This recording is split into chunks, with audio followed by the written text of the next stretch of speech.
अब इमरान खान साहब के खिलाफ जो फैसला लिखा गया है, इसकी अभी स्याही भी खुश्क नहीं हुई और फैसले का त्या पंचा हो गया है। यानी पूरा का पूरा फैसला बढ़ गया है, फैसले के पल्ले कुछ नहीं बचा। अपील में जाने से पहले ही इस फैसले में अब कुछ बाकी नहीं है। पाकिस्तान तहरीक इंसाफ ने यह फैसला किया है कि अगले 48 घंटे के अंदर तहरीक इंसाफ इस फैसले को हाईकोर्ट में चैलेंज करेगी। हाईकोर्ट के अंदर जो मर्जी जज बैठाए जाएं। वो अहमद नूरानी साहब ने जो बरतानवी अदालत के अंदर फैसला हुआ था वो लाकर सामने रख दिया है और उस फैसले के नतीजे में जब वो सामने आया तो सारी कहानी उलट गई। मुतीउल्लाह जान साहब ने और दीगर कुछ और सहाफियों ने, साकिब बशीर साहब हैं और कुछ और दोस्त हैं, उन तमाम ने यह करार दे दिया है कि अब इस फैसले की कोई कानूनी हैसियत रही नहीं। इस फैसले को मुकम्मल तफसील के साथ पढ़ने के बाद सलमान अकरम राजा साहब, जो इमरान खान साहब के वकील भी हैं और बड़े बायनाज वकील हैं पाकिस्तान के, सलमान अकरम राजा साहब ने भी चैलेंज कर दिया। उन्होंने कहा जी पूरे पाकिस्तान के वकीलों को चैलेंज करता हूं, कोई बड़े से बड़ा वकील आकर बैठ जाए मेरे सामने और झूठा साबित करे और गलत साबित करे और यह साबित करे कि इस केस में इमरान खान साहब को सजा बनती है, यहां इमरान खान साहब को सजा बनती नहीं। अब एस्टेब्लिशमेंट को अपने इस बनाए हुए केस पे बड़ा नाज था, क्योंकि ये वो वाहिद केस है जिसे एस्टेब्लिशमेंट ने सबसे पहले बनाया था और इसके ऊपर बड़ा जोर लगाया था।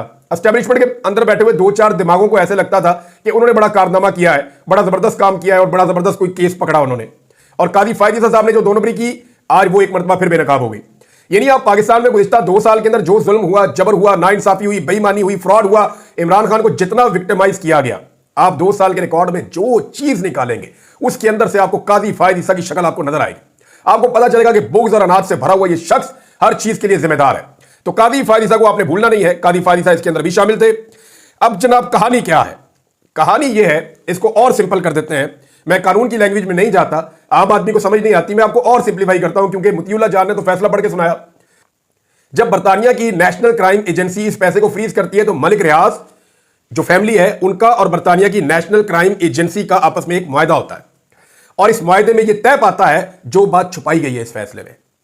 इस मुआहदे में तय पाता है कि मलिक रियाज ये पैसा पाकिस्तान लेकर जाएंगे, लेकिन यह मलिक रियाज का पैसा नहीं होगा। यह पैसा मलिक रियाज सुप्रीम कोर्ट ऑफ पाकिस्तान की जानिब से जो आयद करदा जुर्माना है उसके अंदर जमा करवाएगा।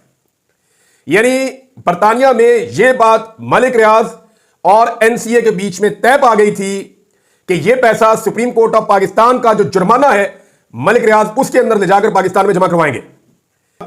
सुप्रीम कोर्ट ऑफ पाकिस्तान को अल मशरिक बैंक ने लिखकर आगाह किया कि पैसा हुकूमत पाकिस्तान की मलकियत नहीं है।